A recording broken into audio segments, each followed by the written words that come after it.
Welcome to Luca and Miguel. Enjoy the video. You start by signing into the Google account you intend to credit. This determines where the balance lands. Once signed in, reveal the PIN on the physical card carefully so numbers aren't smudged. Open the Play Store app, tap the menu, then Redeem. This takes you straight to the entry field. Do this now so you avoid switching accounts later. The wrong account causes extra steps and delays, and redeem codes are single-use, so accuracy matters. You should type the PIN exactly as shown. If the card came with a scannable code or email, copy and paste to avoid transcription errors. Make sure you have the correct account selected. If you manage multiple profiles, choose the one you signed into earlier. Tap Confirm and wait for the verification. The system checks region compatibility and whether the card value can be applied to purchases or Play balance. If it's accepted, you'll see a success message and the new balance.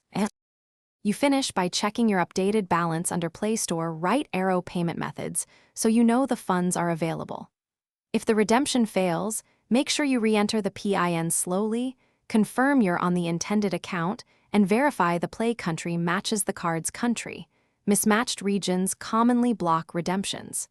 If issues persist, take a clear photo of the card and contact Google support. That single troubleshooting tip often speeds resolution. Thanks for watching and please subscribe. It's the best investment you'll ever make.